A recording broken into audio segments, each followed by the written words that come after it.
Hello viewers, welcome to my channel. Today we are going to do coordinate geometry chapter 7 exercise 7.2 question number 2 करने जा रहे हैं।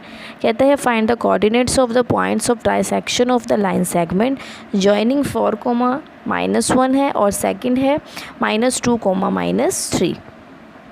Guys question करने से पहले अगर आपने मेरा चैनल अभी तक सब्सक्राइब नहीं किया तो please subscribe to my channel and press the bell icon, जिससे आपको डेली अपडेट्स मिलते रहें। तो इसमें बात हो रही है इंटरसेक्शन की, ट्राइसेक्शन की। ट्राइसेक्शन का मतलब क्या होता है कि 3 भागों में डिवाइड करना। दैट मीन्स मान लीजिए कि ये एक पॉइंट है जो मैं ले रही हूँ ए एंड बी। ये ए और जो बी पॉइंट है इसमें हमें कोई 2 पॉइंट्स लेने पड़ेंगे पी एंड क्यू।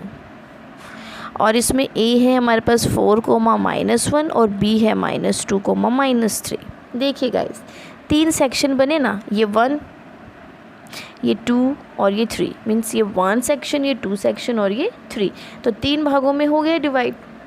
3 पार्ट्स में हमें 3 भागों में डिवाइड करना है, वो ट्राइसेक्शन है। मीन्स 3 भागों में डिवाइड करो। जैसे मान लीजिए आपके पास 3 बॉल्स हैं या 3 टॉफ़ीज़ हैं, तो आपने उसको जो है 1-1 करके तीनों को देनी है। तो वो 3 भाग हो गए ना, 3 सेक्शंस हो गए।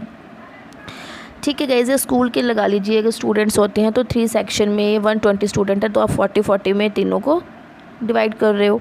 ठीक है, 40-40 में आप उसको कर रहे हो।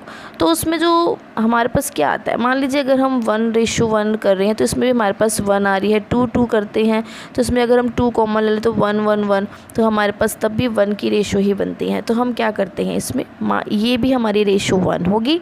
ए से पी से क्यू भी 1 होगा और क्यू टू बी हमारे पास 1 होगा। इसका मतलब है ए पी = PQ = QB। अब हमें क्या निकालना है, find the coordinates of the points of trisection. Means हमें पी क्यों निकालना है। ठीक है, मैं मान लेती हूँ जो पी है मेरा, पी को मैं ले लेती हूँ x1 y1 एंड क्यू ले लेती हूँ x2, y2। ठीक है गाइस, पहले मैं पी निकालूंगी फिर उसके बाद मैं क्यू निकालूंगी। अगर बात आती है पी की तो ध्यान दीजिएगा इसमें क्या होगा, केस 1 बनेगा। केस 1 में मुझे क्या करना होगा, मुझे ए बी पॉइंट लेना है बट मुझे पी लेना है, क्योंकि मुझे पहले पी के कोऑर्डिनेट्स निकालने हैं। तो गाइज इसमें आप ध्यान रखिएगा, अगर पी के पॉइंट है ए से पी तक तो रेशो 1 है, पी से बी तक कितनी रेशो है, पी से बी के बीच में हमारे पास से क्यू पॉइंट भी आ रहा है। तो हमारे पास क्या हो जाएगा, ये 1 + 1 जो हमारे पास 2 हो जाएगा। तो ये रेशो क्या बन जाएगी, 1:2, क्योंकि हम क्यू यहाँ पर शो नहीं करेंगे। पी से बी तक की जो रेशो होगी PQ + QB जो है हमारे पास 1 + 1 2 लेंगे। ठीक है, ये तो हो गया केस 1 की बात। अब केस 2 में क्या करेंगे, केस 2 में हमें क्यू के लेने हैं। ए यहाँ है, बी यहाँ है, अब क्यू इधर है। अब इतने में कितने आ गए, देखिए ए से क्यू में ये हमारे पास जो पूरा पार्ट आ गया ये 2 में है और क्यू भी जो है हमारे पास 1 बनती है। दैट मीन्स 2:1 बना। ठीक है ना गाइज, पहले में हमारे पास बनता है 1:2 और हमारे पास केस 2 में बनता है 2:1। देखिए ए और बी पॉइंट्स हैं, बीच में क्यू है, क्यू कोऑर्डिनेट निकालेंगे तो ए से क्यू तक 2 बनेगा और क्यू से बी तक हमारे पास 1 बनेगा। क्यों, क्योंकि ए पी और पी क्यू है ना, इसको ऐड किया 1 + 1 2। ऐसे ही तो करेंगे। अगर हमें ए क्यू पे जंप करना है तो मुझे इन दोनों रेशो को प्लस करना पड़ेगा। और ये क्वेश्चन मोस्ट इंपॉर्टेंट है गाइस। अगर इसमें ट्राइसेक्शन के अलावा 4 सेक्शन आ जाता है तो हम इसमें एक पॉइंट और ले लेंगे, बीच में R 4 पार्ट्स में डिवाइड कर देगा। 5 सेक्शन कहता है तो 5 पार्ट्स में डिवाइड कर देंगे, PQRS ले लेंगे। ठीक है गाइस, उसमें हम अपने उसके अकॉर्डिंग से ही हम अपने 1:2 या 1:3 जो भी हमें करना है वो हम कर लेंगे।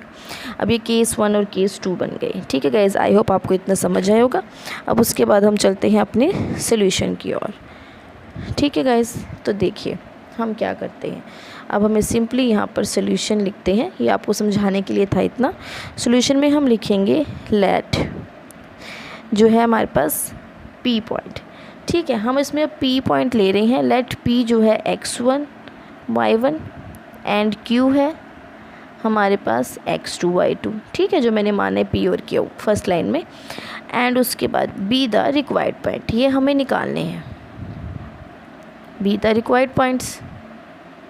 विच ट्राइसेक्टेड द, जो ट्राइसेक्ट कर रही है लाइन को, विच ट्राइसेक्टेड द लाइन सेगमेंट, जो इस पूरी लाइन सेगमेंट को ट्राइसेक्ट कर रहा है। जॉइनिंग किए जाते हैं पॉइंट ए कितना है हमारे पास 4, एंड बी है हमारे पास -2, -3। ठीक है गाइज, अब इसमें हम क्या लिखते हैं, डेट इज़, देखिए गाइज जो मैं ये लाइन अब लिखवाने जा रही हूँ आप इसको लिख भी सकते हो, स्किप भी कर सकते हैं।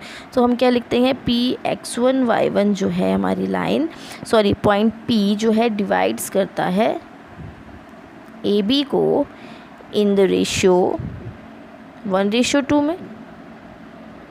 देखिए ना, केस वन में 1:2 में कर रहा है, और सेकंड में जो है पॉइंट, अब बात आती है पहले Q की, P की बात आई थी, अब आएगी Q की, एंड Q डिवाइड्स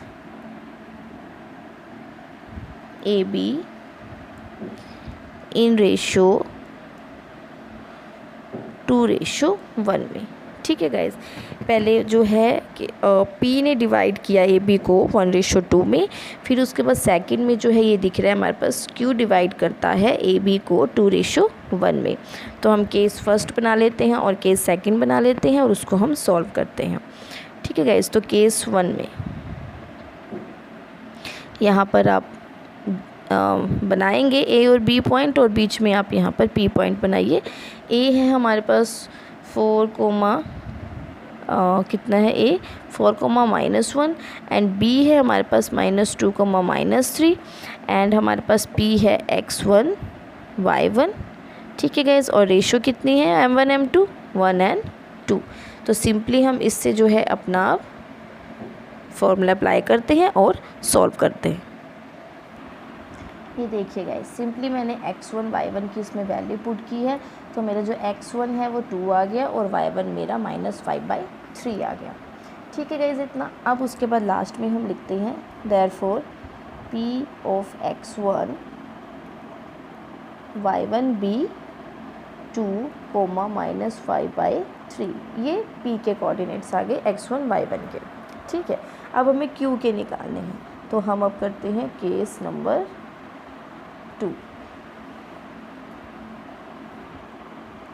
ये 2 है गाइस। केस 2 में क्या होगा, A और B पॉइंट्स हैं, अब इधर Q में कट कर रहे हैं। ठीक है गाइस, तो ये मेरी बनेगी 2:, और ये 1, 2:1। A है हमारे पास, अब यहाँ पर A है हमारे पास 4, -1, B है -2, -3, और Q मैंने ले लिया कितना, Q मेरा आ जाता है x2 y2। अब यहाँ पर मैं x2 निकालूंगी, तो मैं अब डायरेक्टली वैल्यू पुट कर रही हूँ गाइस, तो आप इसमें जो है फॉर्मूला लिख के अप्लाई कीजिएगा। 2 × -2 ये है m1 x2, क्योंकि ये हमारा x1 y1 होता है और ये x2 y2 होता है। ठीक है गाइस, तो आप उसके अकॉर्डिंग ही इसको कर दीजिएगा, एंड +1 × 4 अपॉन ये हो जाएगा 2 + 1। तो गाइस हमारे पास आ जाता है, वेट गाइस, ठीक है गाइस, हमारे पास आता है -4 + 4 अपॉन 3, डेट इज़ 0/3 = 0। अब y2 निकालते हैं। y2 के लिए हमारे पास है m1 y1 that is 2 × -3 + 1 × -1 upon 2 + 1, that is -6 - 1 upon 3 -7/3।